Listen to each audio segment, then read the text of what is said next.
우리 예수님 속히 오십니다.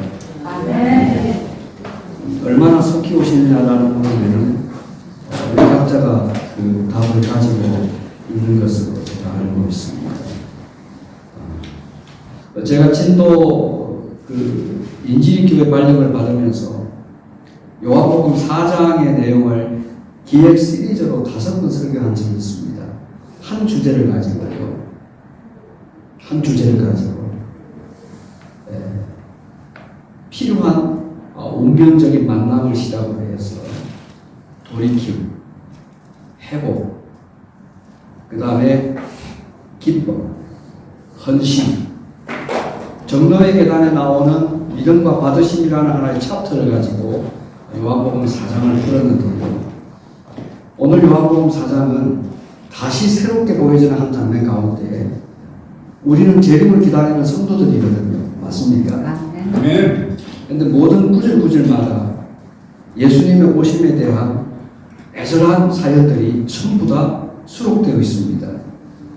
다시 말씀드리면은 요한복음 4장 한 장 가운데서도 예수님의 오심을 애절하게 기다리는 한 사람에 대한 기록이 마지막 때를 살아가는 재림 성도의 모습과는 전혀 다른 것이 아니라 똑같거든요. 아멘. 똑같아요. 사실은 성경의 66권의 모든 스토리가 한 분에 대한 기록이죠. 누구에 대한 기록입니까? 예수님. 맞습니다. 그래서 우리 정 목사님께서 저한테 제안하실 때에 집회 때마다 다니엘서를 새롭게 한번 강의해보는 것 어쩌냐 해가지고 제가 다니엘서와 관련된 책을 5권을 구입했습니다. 그때 주신 말씀대로 미국에서 아마존에서 2권 주문했고요. 한국에서 3권을 주문했는데 아마 그걸 꼭 제가 여러분들한테 아마 드릴 기회가 있을 겁니다. 근데 어떤 한 분이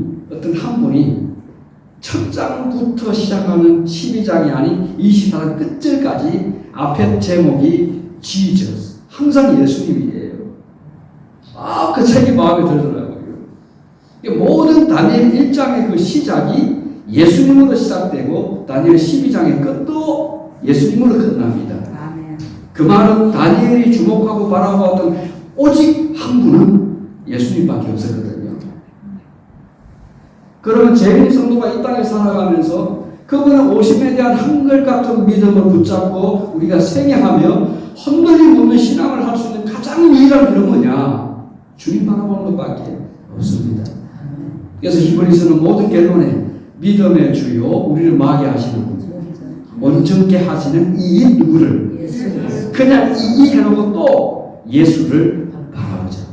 그래서 우리 재림 집회는 매 시간마다 매 순간마다 예수님께 주목하고 예수님께 초점을 맞추고 예수님만 바라보는 시간이 되기를 바랍니다. 아멘. 그런 것들을 다시 보면서 새롭게 보여져요. 그래서 얼마나 기다려지는지. 자, 요한복음 4장을 한번 펴보겠습니다. 요한복음 4장에서 54절까지 짧지 않는 장이거든요. 근데 요한복음 4장에서 그분의 오심을 애절하게 기다렸던 이 여인에 대한 마음을 한 구절로 딱 표현하겠는데 그게 몇 절인지 아십니까? 저는 이미 보고 왔기 때문에 딱 이 여인의 마음을 한 구절로 표현한 말씀이 나옵니다. 25절. 신약성경 148페이지요. 자, 여자가 이르되 메시아 곧 그리스도라 하는 이가 말 줄로 오실 줄로 안다 모른다. 재림 성도는 예수님의 오심을 아는 사람들입니까? 모르는 사람들입니까? 아는 사람들. 우리는 아는 사람들이죠. 그러면 사마리아 여인에 대한 이 스토리는 마지막 때 재림 성도들이 어떻게 살아야 되는지에 대한 하나의 길을 명확하게 보여주고 있습니다. 정말 명확하게 보여주고 있어요. 그래, 내가 아노니 그가 오시면 모든 것을 우리에게 알려주시리라. 이게 시제로는 현재 진행형이거든요. 근데 성경을 읽을 때마다 너무 재밌는 게요. 하나님의 아들인 그분이 오셔서 지금 누구와 소통을 하십니까? 이 여인과 소통하고 계세요. 조계신 장로님 지금 안 계시는데, 조계신 장로님이 우리 재림을 사모하는 집회 카톡에 며칠 전 교회 직원 육군을 인용하시면서 뭐라고 인용하시느냐. 성경은 교회 직원 육군 393페이지 조장님이 올리신 글입니다. 우리 귀로 직접 듣도록 말씀해 주시는 하나님의 음성이다. 와, 맞죠? 사마리아인에 들었던 예수님과의 만남에 대한 스토리는 오늘 우리는 무엇을 통해서요? 하나님의 말씀을 통해서 직접 듣는 겁니다. 맞습니까? 네. 하나님의 음성이 지금 우리가 하나님을 만나는 시간입니다. 설레지 않습니까? 네. 전혀 표정이 설레지 않습니까?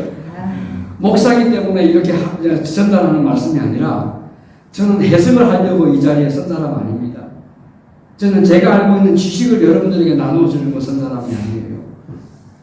장로님의 이 예언의 인용구처럼 저는 제가 만났던 예수님에 대한 이야기를 절개하는 사람입니다.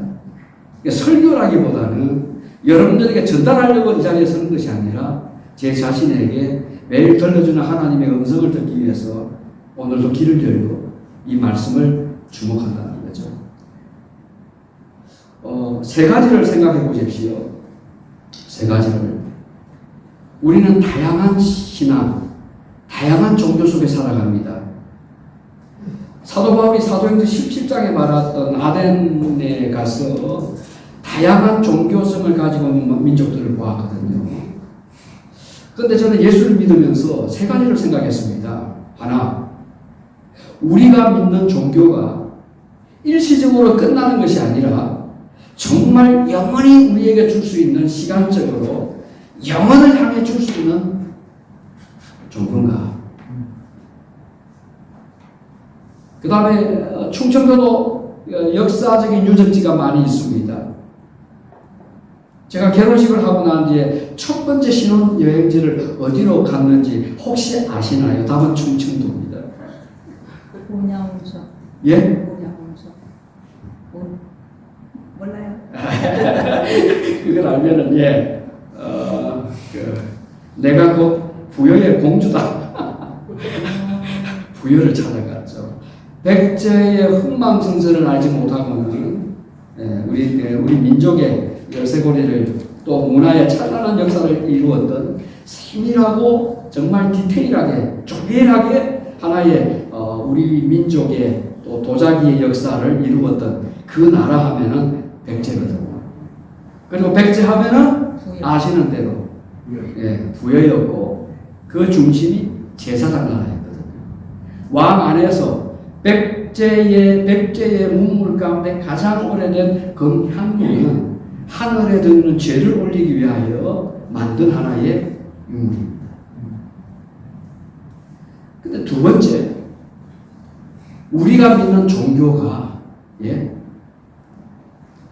사비성이 망했던 그 시절에 죽은 종교냐, 아니면은 지금도 살아있고 생존하시는 하나님에 대한 가르침을 영원히 갖고 있느냐 하는 것입니다.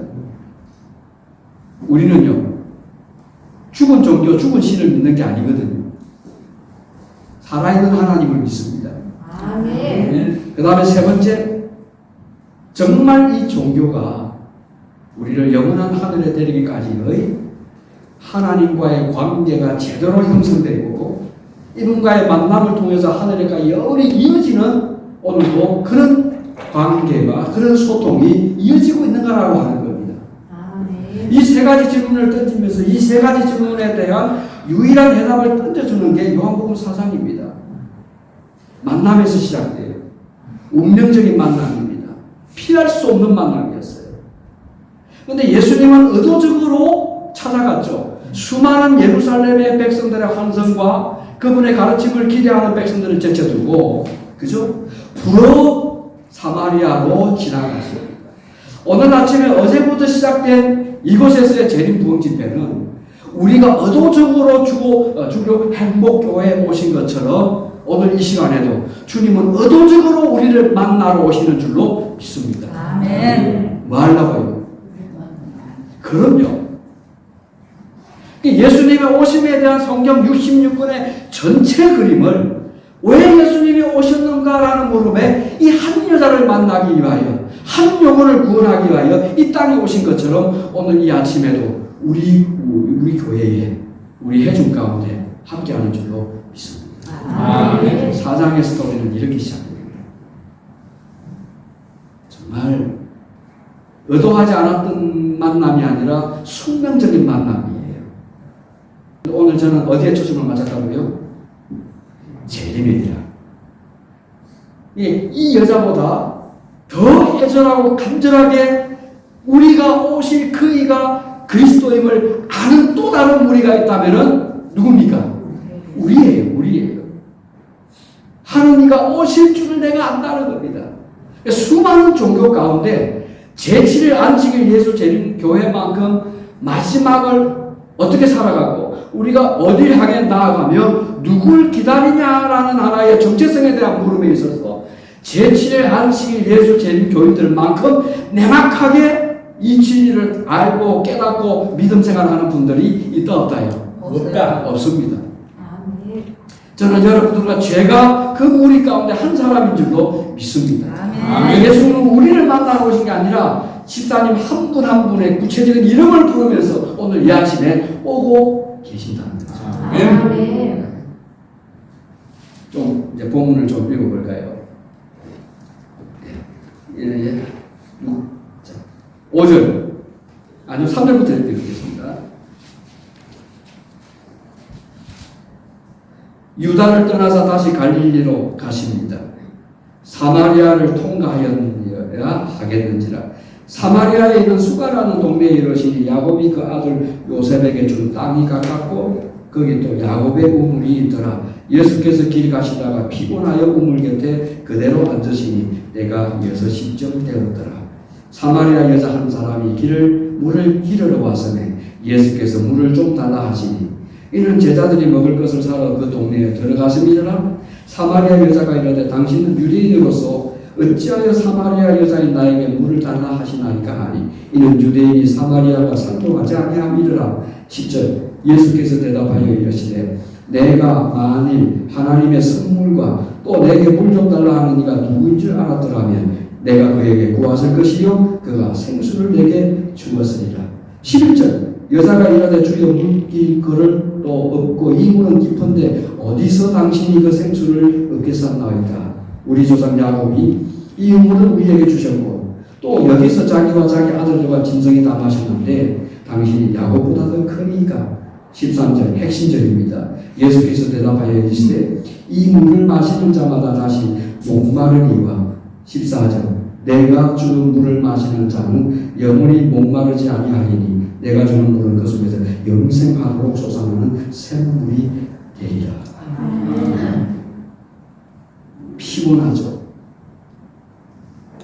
이 여인의 마음을 누구보다 아셨던 예수님. 남의 시선을 피해서 따가운 햇빛을 마다하지 아니하고 물을 기르러 나올 수밖에 없던 이 여인의 심정을 예수님은 깨뜨려 보셨어요. 우리가 지금 살아가는 것만큼 힘들고 지치고 며칠 우리 주변 서울에서 그것도 가장 큰 강남에서 물이 차고 넘치고 물바다가 되어 아우성 소리가 터져나갔고 서울 운동장 한 칸에서는 억대가 넘어간 페라리 성능차부터 시작해서 외제차만 수백억 원의 피해를 발생한 만큼 대한민국의 강남이 무너진 겁니다. 강남이 무너졌어요. 어떤 사람이 페이스북에 샘길이라는 사람이 강남은 부자동이기 때문에 주변 사람들의 시선이 너무 따가운 겁니다. 그래서 여러분들은 강남은 복상하고 홍수가 나도 괜찮다는 겁니까? 오히려 강남은 더 외롭고 더 가난해졌고 이 심적인 가난함이죠. 그래서 아무리 물이 넘쳐나는 시대고 또 한편에 호남 저 밑에 동네는 가뭄이 오랫동안 지속되면서 제발 비가 와달라고 하는데도 비가 오지 아니하니 서로의 갈증이 다른 겁니다. 기다리는 하나에 목적이 달라요. 그러니까 우리는 요한복음 4장을 들어갈 때 인간이 가지고 있는 그 한계점이 어디인가를 볼 수 있으면 아주 대단한 통찰력입니다. 영어에서는 인사이트라 그러는데요. 구구절절마다 이거는 사마리아 여인에 대한 이야기가 아니라 오늘 여러분과 저들의 우리의 이야기입니다.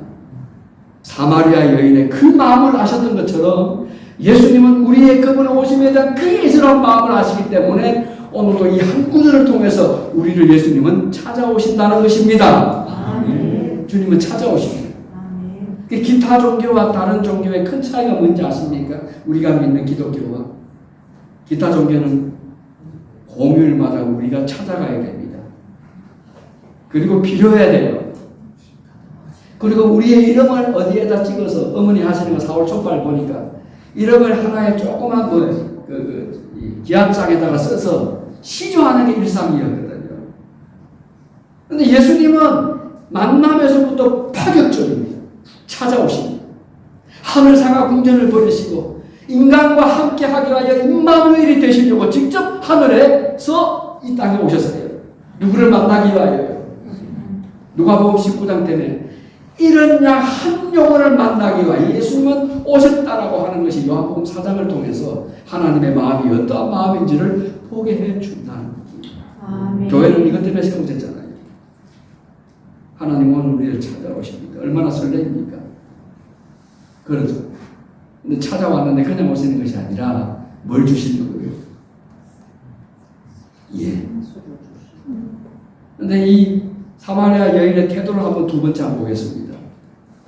내가 주는 물을 먹는 자는 영원히 목마르지 아니한다 했을 때에 이 여인의 반응이 어땠습니까? 그 다음 굉장히 이게 단순한 말씀 같지만요. 이거는 하나님의 아들이신 예수님과 사마리아 여인의 이 대화 속에 나타나는 극적인 장면입니다. 굉장히 많이 이 대화체를 활용하고 있거든요. 성경에 이렇게 개인적으로 만나서 이렇게 많은 장을 할애하는 것은 보기 드뭅니다. 서로 대화를 해요. 대화를. 여자가 말합니다. 15절 주여. 호칭이 달라졌어요. 장로님 호칭이 달라졌어요. 주여 합니다.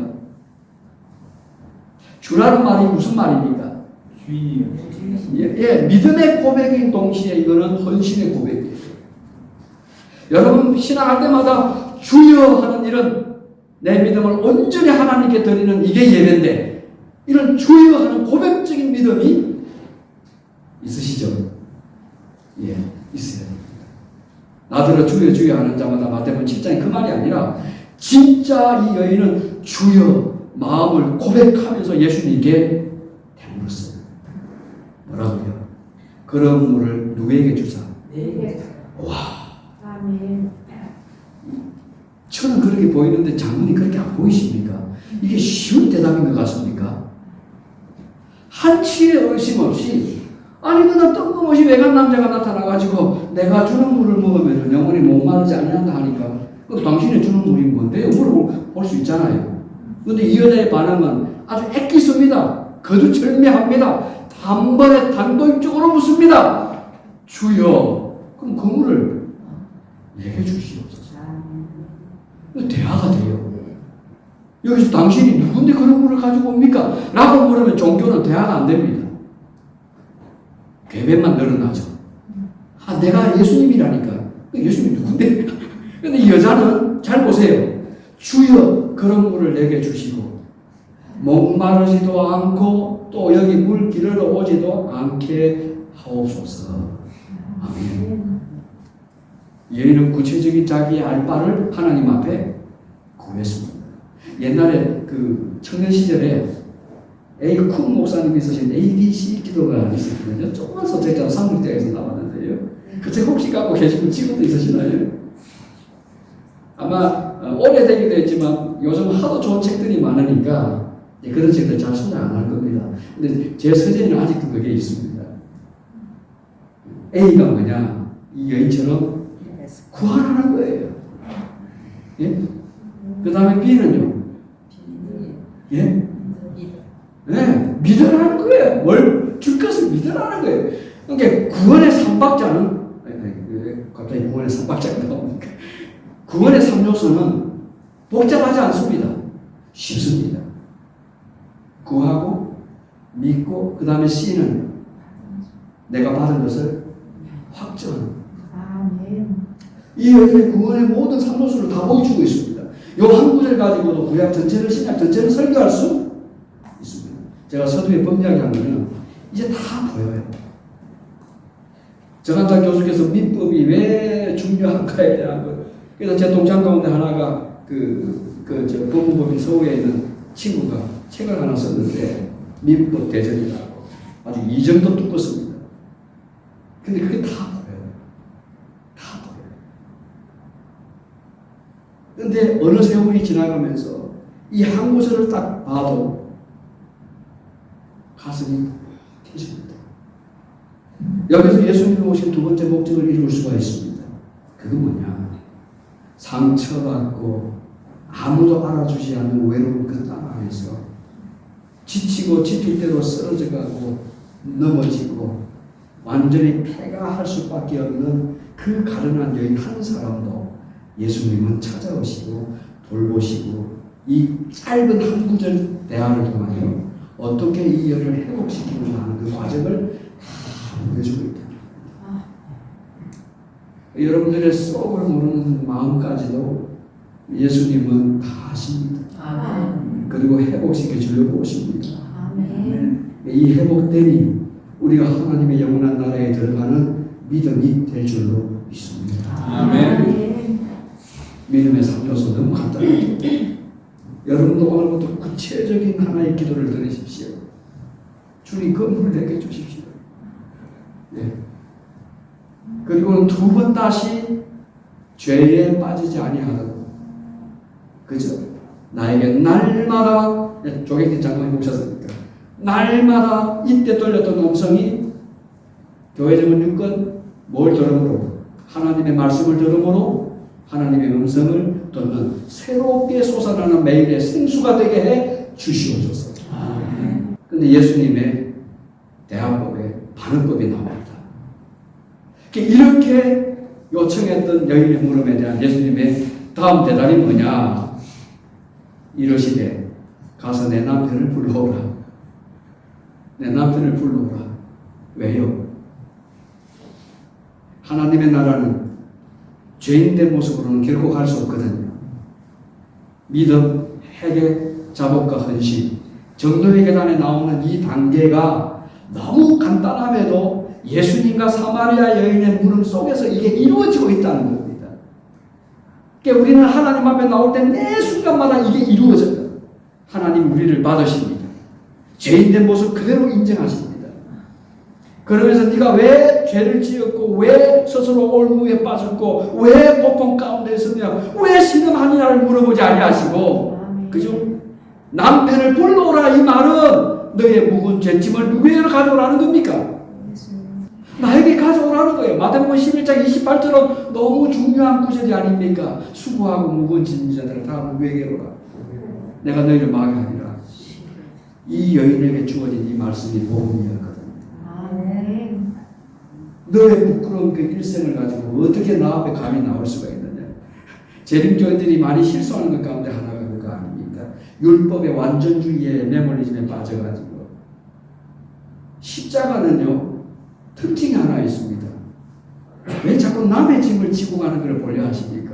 십자가를 질 때 예수님은 집사님의 짐을 제가 싣고 가는 것이 아니고 십자가는 누구 짐을 지고 가야 되는 겁니까? 자기 짐을 지고 가야 돼. 왜 자꾸 남의 짐을 보시려 합니까? 우리가 그거 빨리 태도를 바꿔야 돼요. 자기 죄짐을 지고 가고 문제 있을 때마다 날마다 갈바리 언덕에 올라가서 예수님과 대화를 해야 되는데 왜 우리는 자꾸 남의 짐을 보시려 합니까? 그래서 필연적으로 나타난 사단의 속성 가운데 하나가 서로를 정죄하거든요. 근데 예수님의 사랑이 얼마나 크시는가라는 물음에 이 여인에게 내 남편을 데려오라라고 말씀하셨던 정죄가 아니라 믿으시고 받으시고 주장하는 이 여인의 믿음을 행복하게 한 하나의 마지막 단계로 그 죄를 누구에게 가져오라는 겁니까? 예수님께 가져오라는 겁니다. 시대의 소망은요. 저는 하이브인이 어떻게 이런 표현을 썼는지 어떤 종교적인 신학자도 이런 표현을 썼을까 하고 아무리 뒤져봐도 이런 표현은 없습니다. 얼마나 하이브인이 이 장면을 어떻게 묘사했나 들어보십시오. 예수님께서 내가 남편이 없다 하는 말이 옳다. 내가 남편 5이 있어서나 지금 있는 자는 내 남편이 아니니 내 말이 참되도다 말씀하실 때요. 듣고 있던 여자는 들었다. 죄를 지적 안 했던 떨지 않은 사람이 있습니까? 이 여자는 두려움에 든 것이 아니고요. 나를 알아주는 그분이 계시기 때문에 하나님을 두려워하며 그에게 영광을 돌리라는 그 말이 무서웠던 게 아니고 이분은 나를 어떤 문제에서 이런 모든 죄로부터의 속량해 주실 분이 맞구나 하는 그 두려움에 그 하나님을 만났던 그 기쁨에 전신이 성령이 오실 때 떨리는 것처럼 주체할 수 없는 마음의 감동이 쏟아져 나오는 겁니다. 그렇지 않나요? 얼마나 우리가 죄 가운데 삽니까? 그렇죠? 예수님 오실 때가 시가 가까웠다 주장하면서도 날마다 우리는 죄와 씨름하고 살아갑니다. 이거 아닌 사람이 있습니까? 가장 큰 짐이 무슨 짐이죠? 캐캐 묵은 거 죄지 말고요. 우리 삶 속에서 가장 큰 짐이 어떤 짐이죠? 목사에게는 성도들의 묵은 짐들이 있습니다. 가족으로서는 가족들의 애안들이 다 있어요. 그런데 저는 이 한 말씀을 보면서 내 남편을 데려오라는 이 말은 우리에게 네가 고민하는 게 뭐야? 네가 밤마다 눈물 흘리면서 씨름하는 게 뭐더라고? 아내에게 말하지 못하는 목사로에서 고충도 있을 건데 저는 이걸 보면서 그걸 계속 생각하면서 2시간 동안 찾아다녔거든요. 목사들의 하루 일상은 그렇습니다. 안식일 설교 끝나잖아요. 다음 설교에 이어서 이 시리즈 설교를 말씀하는데 주변 모든 것들이 예하예요. 성도들을 만나면 그 속에서 성경 말씀이 보여지고요. 그 사람을 위해서 무엇을 위해서 어떻게 설교 준비할까라는 것이 지금까지 목회하면서 살아왔던 24시간입니다. 시간은 좀 지나가지만 죄송하지만 제가 중학교까지는 장감육교회를 다녔기 때문에 장감육교회 목사들이 어떻게 목회하시는지 그분들의 목회 일지를 본 적이 있습니까? 우리는 양반입니다. 개척교회 한 전도사의 목회 일지를 제가 우연히 본 적이 있습니다. 새벽 5시 일어나서 새벽 기도부터 시작해서 새벽 8시 지하철 전철 앞으로부터 전도지 돌리기 시작했어요. 9시부터 식사 끝나고 난 뒤 집집방문, 점심 끝나고 나서 상담, 또 끝나고 나면 저녁 10에 또 10시가 되기까지 24시간의 시간별로 기록되어 있습니다. 근데 우리는 목회 보고 그리 안 하거든요. 그냥 한 달 특별한 점 이런 일이 있어서 주교 행복교회 1월 갔다 와서 그게 끝입니다. 그분들은 한 분 한 분의 영혼들이 자기가 왜 목회를 하고 먹고 살아가야 되는지 삶의 생계하고 연결되어 있거든요. 한 사람을 얻기 위해서 매 순간마다 삶의 전쟁터에 나가서 영혼들을 씨름합니다. 저는 우리 교회 전도사 시절부터 목회하는 우리 목사님들이 그렇게 했으면 좋겠어요. 그래서 우리 장로님, 저는 형님도 그러고 매형도 장로 최장로 아닙니까? 우리 최장로께서 항상 저에게 하는 말씀이 있습니다. 공무원들은 아침 6시부터 다 오후 5시 퇴근할 때까지 국민들의 세금 받으면 그렇게 일하고 있어요. 목사들도 그렇게 일해야 된대요. 틀린 건 아닌 것 같아요. 만약에 그렇게 한다면 똑같은 안식일을 지키면서 지금 신자수가 40만 명, 14만 명, 15만 명 넘어가는 신천지 보세요. 그 우리는 100년의 역사를 가지고 있으면서 실질적으로 안교생 실제 출석하는 수가 몇 명입니까? 교회 지난 나가는 숫자 보면 나와요. 5만 명 안 됩니다. 이게 우리 현실이거든요. 뭐가 잘못됐죠? 이 요한복음 4장에서 보여주는 사마리아 여인의 신앙은 적극적으로 이분이 진리고 이분이 영원한 생수가 주는 분이 맞다면 자기의 모든 문제를 해결할 유일한 구주가 되심을 믿는다면 모든 걸 다 바쳐도 아깝지 않을 만큼 하나님과의 관계를 형성하라는 거예요. 아멘. 마지막 결론이 뭔지 아십니까? 이 여자가 물동이를 버렸대요. 근데 우리는 아직도 세상의 이목을 버리지 못해요. 야장이 우리는 명예욕에 사로잡혀가지고, 그죠? 그걸 못 버립니다. 무슨 물동이를 담아가려고 해요. 그게 우리 한계거든요. 아무리 물동이에 많은 하나의 재물을 쌓아도요, 권력을 쌓아도요, 우리 학력을 박사하기 그 이상을 쌓아도요, 이 땅에서 주어지는 모든 복을 다 담아도 그 양동이 한 그릇이에요. 이게 인간이에요. 저는 그게 꾸준마다 요즘 보이지거든요. 우리 삶이 뭡니까? 조그마한 나중에 한 평도 되지 않는 그 땅에 들어가는데 인생아 무엇이냐라고 하는 선지자의 말씀이 대적이십니까? 근데 이 여인은 예수님을 만나자마자 그분을 내게 주십시오 했고요. 그 다음에 두 번째요. 그냥 물동이를 던졌어요. 오늘 재림을 기다리는 성도들에게 있어서 가장 중요한 거 하나 버릴 줄 알아야 돼요. 왜 못 버리십니까? 버릴 줄 알아야 돼요. 이 목사의 직위가 뭔데? 예?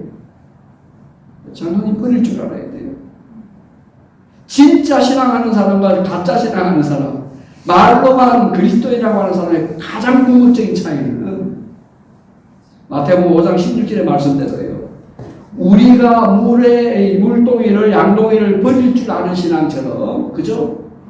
나의 착한 형실을 보고 누구 앞에 영광을 돌리는 삶, 마태복음 5장은 하나님께 영광 돌리는 삶이 진짜 그리스도의 삶이거든요. 야곱의 씨름은 무엇에 대한 씨름입니까? 남의 십자가 보지 마세요. 왜 자꾸 남의 십자가를 봅니까? 누구 시골 생활하고 안 하고 그걸 왜 자꾸 보십니까? 내 자아의 내 굴복과의 싸움이거든요. 요한복음 4장은 이 자아의 굴복이 뭔지, 이 싸움에서 승리하는 사람이 어떤 사람인지를 보여주는데, 오늘 우리가 똑같은 사마리아 여인의 입장에서 그 여인이 우리 각자 여러분들 개인이 되시기를 축복합니다. 그 여인을 진짜 버릴 줄 알았어요. 요한복음 4장 이 다음 말씀은 다르게 해석하지 마십시오. 남편을 데려오라는 것은 여러분들의 고충과 여러분들의 아픔과 여러분들의 눈물과 여러분들의 죄를 그대로 가져오라는 겁니다. 레이기스가 가리키는 신학의 초점은 그 들어온 모든 피는 누가 받아요? 어디에? 장막에 누구한테 부러집니까? 이게 기독교의 은혜거든요. 우리 스스로는 죄를 뿌리지 못합니다. 속죄하지 못합니다. 근데 어린 양 되신 이분이 계시기 때문에 우리에게는 희망을 말할 수 있지 않습니까? 내일을 이야기할 수 있잖아요. 하나님 앞에 나아가는 것이 히브리 기자가 말한 대로 담대하게 나아갈 수 있는 믿음이 우리의 믿음 아닙니까? 그러면 그 죄를 가져오라는 거예요. 내가 먹고 내가 뿌리겠다 하는 겁니다. 이 여인은 그걸 알았어요. 이걸 알았어요. 제가 아까 이따 말했죠. 예. 듣고 있던 여자는 떠났다. 시대의 소망 188페이지. 신비한 손이 다음 구절을 한번 보세요. 그 여자가 살아온 역사의 페이지들을 넘기면서 인생의 한 장 한 장을 넘긴단 말이에요. 이런 표현을 어떻게 보시죠? 그 여자가 영원히 숨겨두기를 바라던 사실을 눈앞에 전개시키고 있었다. 죄인 때문에 우리가 어떻게 하나님 앞에 설 수 있는지를 보여주고 있는 은혜입니다. 지성서의 목적이 이거잖아요. 여러분 지성서를 보실 때 뭐가 제일 먼저 보입니까? 개 안에 들어있는 모세의 십계명이 보입니까? 금으로 칠한 언약궤가 보입니까? 아니면은 하다 이거 말할 수 있어야 되는데 여러분들은 지성서 생각할 때마다 뭘 보십니까? 우리를 여전히 쇠키나 우리의 죄를 눈물과 아픔과 지침을 덮고 계시는 하나님의 시온자. 하나님은 오늘도 우리를 뭐하고 계신다? 여러분들을 은혜의 사랑으로 듣고 계신다. 이 구절에 그게 나오잖아요. 그 여자의 쇠뇌의 비밀을 뚫어보실 수 있는 그분은 누구였던가? 보세요. 그 전에 마음속에는 영원한 것과 지금은 숨겨져 있는 모든 것이 드러날 미래의 심판에 대한 생각이 들었다. 요한복음 4장은 단순한 하나의 여인에 대한 스토리가 아니라니까요. 그분의 오심과 죽으심과 심판에 관한 복음이 요 하이브인이 기록한 신의 수만 188페이지에 그대로 압축되어 들어있다는 거예요. 미래에 대한 자기를 심판하실 구주에 대한 것까지 생각했다는 겁니다. 성경은 없지만 그래서 하이브인이 선지자예요. 역다의 말씀처럼 우리는 이 선지자를 신뢰할 때 우리는 하나님 앞에서 형통한 삶을 살아갈 줄로 믿습니다.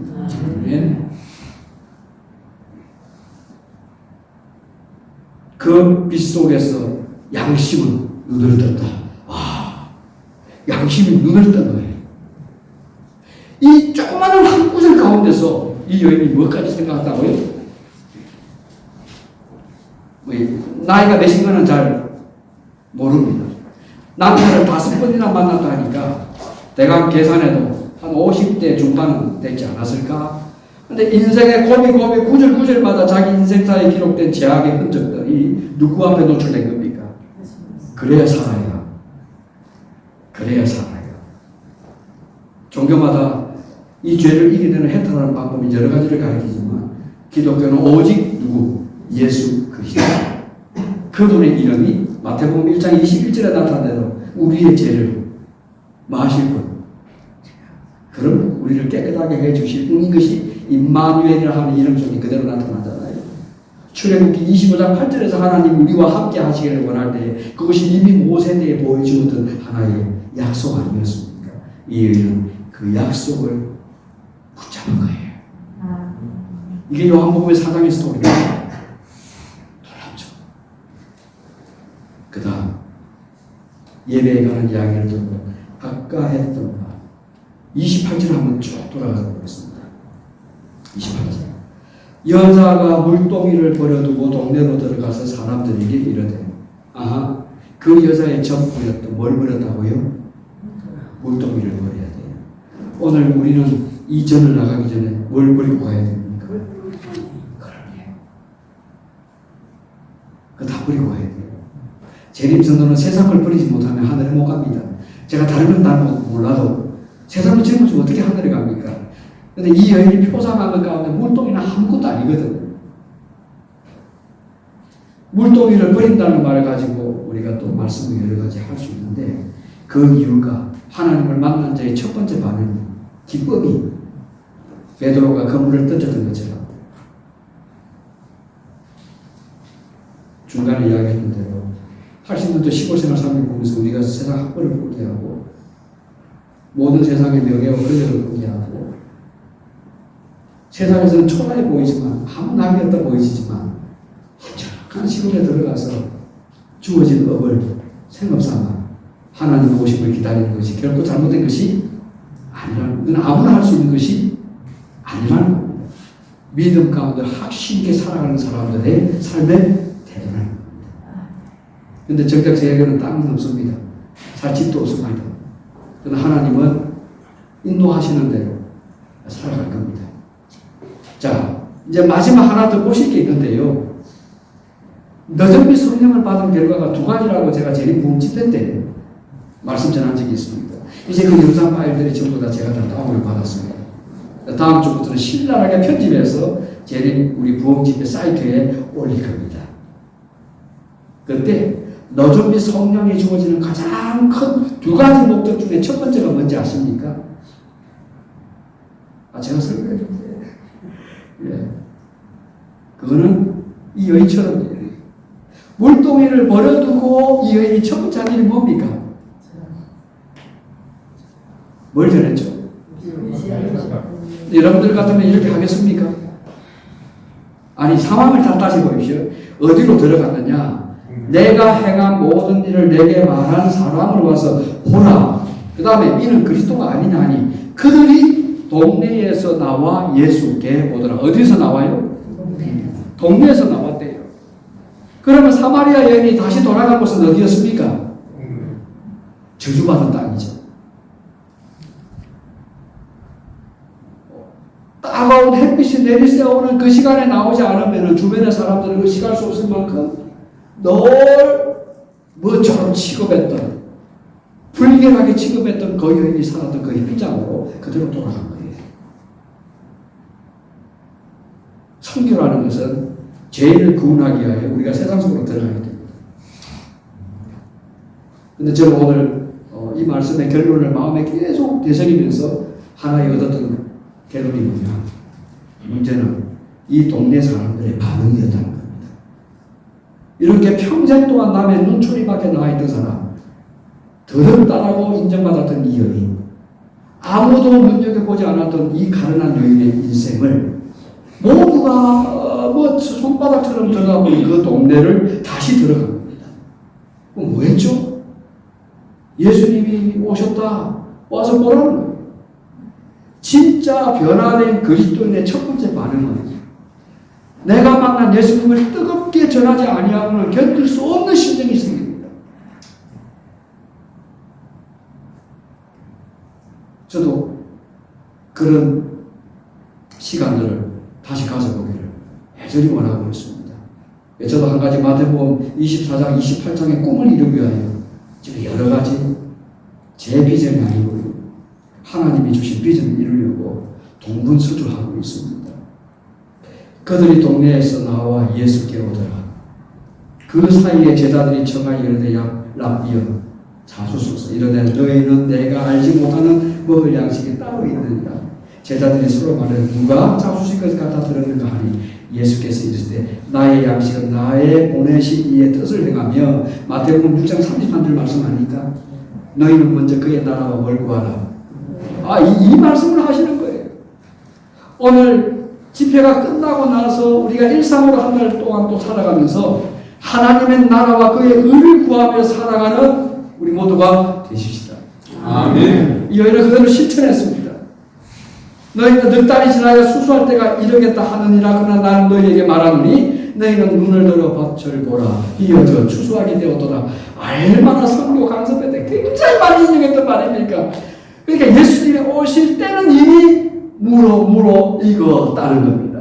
근데 이 열매를 따야 돼요. 그 열매를 따게 하는 것은 너더미 성령의 역사가 이루어냅니다. 근데 너더미 성령의 역사를 받은 사람의 첫 번째 행위는 사마리아 여인이 우리에게 보여주던 것처럼 나가야 돼요. 제약 가운데 하더라도 아픔이 있는 곳이라 하더라도 예수님이 우리 가운데 오신 것처럼 우리도 그들 가운데 가서 와서 보라. 전도가 얼마나 간단합니까? 너의 착한 행실을 보고. 그런데 이 동네 사람들이 예수님이 오신 것을 이미 보기도 전에 예수님이 누구인가를 알기도 전에 39절 여자의 말이 내가 행한 모든 것을 그가 내게 말하였도다 증언함으로 그 동네 중에 많은 사마리아인들이 예수를 많은지라. 이런 일이 일어나요. 예수 믿는 것은 간단합니다. 복잡하게 28교리를 가르쳐서 예수 믿는 건 아닙니다. 예수가 누구인지를 아는 사람들만이 누리는 축복이거든요. 와서 보라 하니까 예수님 오시기 전에 이미 예수님을 그 동네 많은 사람들이 다 믿었다는 겁니다. 중에 행복지역 교회를 뛰어넘어 장로님 집사님들이 거주하시는 그 지역에도 이런 놀라운 역사가 다시 한번 재현되기를 기도하지 않겠습니까? 이게 기다리는 자의 삶의 중요한 자세거든요. 양동이를 버려두고 이 액션을 단지 보세요. 사마리아인들이 예수께 와서 자기들과 함께 유하시기를 청하니 거기서 이틀을 유하시네. 하나님의 나라에 가면 누구와 함께 가합니까? 이 사람들이 이미 예수님과 이틀을 가면서 보신 거예요. 그런데 우리는 시간 속에 그분을 매 안식일마다 만납니다. 아니요, 매일의 삶 속에서 날마다 생명의 떡을 우리는 먹고 있어요. 하나님의 말씀이 이분에 다가온 예수님의 그리스도 그 본체시거든요. 그러면 사마리아 여인이 축복된 사람입니까? 이미 다 알고 우리가 매 순간마다 이분을 모시고 살아가는 우리가 더 행복한 사람입니까? 우리가 더 행복한 사람이에요. 우리는 다 지나간 가거를 보고 있지 않습니까? 그러죠. 예수님을 만나기 전에 동네에 많은 사람들이 믿었죠. 그리고 예수님이 왔습니다. 그러면 예수님이 이 땅에 오신 목적, 이런 자를 한 영혼이라도 구원하기가 했던 것이 목적이 이렇게 성취되는 거죠. 예수님이 이틀을 유하십니다. 근데 우리는 얼마나요? 장로님 대답해 보십시오. 우리는 이틀을 유할까요? 얼마까지 주님과 함께 가할 것 같습니까? 하늘에서 영원토록. 영원을 살아보지 않는 사람이 어떻게 영원을 이야기하겠습니까? 하나 기억하십시오. 시간 속에 매 안식일마다 다가오는 이 날이 우리의 시간이 아니에요. 착각하지 마십시오. 그 그분의 거룩한 영역으로 들어가는 시간입니다. 그래서 안식일이 뭔지를 참다운 신앙의 삶의 경험을 통해서 안사란 말이 하나님의 영원한 안식에 들어간다는 그 의미를 이해한다는 거예요. 그러니까 안식일마다 교회 하는 것이 때로는 지겹고 아이고 지루하게 느껴지는 사람은 하늘나라 가도 나도 문제예요. 그러나 안식일마다 하나님의 생명의 떡을 마시는 게 너무 좋고 나는 아니라 하나님 내게 주시옵소서라고 강하게 주장하고 믿음의 고백적인 신앙을 통해서 하나님 앞에 예배드리고 하나님을 기쁘게 하시고 하나님과 더불어 만족하게 먹고 마시며 즐거워하는 날에 영원한 나라에까지 이르기를 기다리는 사람이 우리가 되어야 된다는 겁니다. 아멘. 하늘나라 가십시다. 아멘. 이틀을 요하는 것도 이 여인에게는 얼마나 축복이었습니까? 그러나 시대를 뛰어넘어 우리는 영원이라는 시간을 그분과 함께 거할 겁니다. 이 날을 기억하시면서 열심히 이언처럼 날마다 생수를 마시고요. 내 죄를 내가 고민하지 마시고 남의 정죄하지 마시고 내 십자가를 날마다 갈바리 언덕에 닦고 가지고 올라가셔서 주님 앞에 부옥하고 이거를 해결해달라 양심적으로 고백하고 죄로부터 승리하여 영원한 하나님의 나라의 안식에 들어가는 모두가 되기를 축복합니다. 아멘.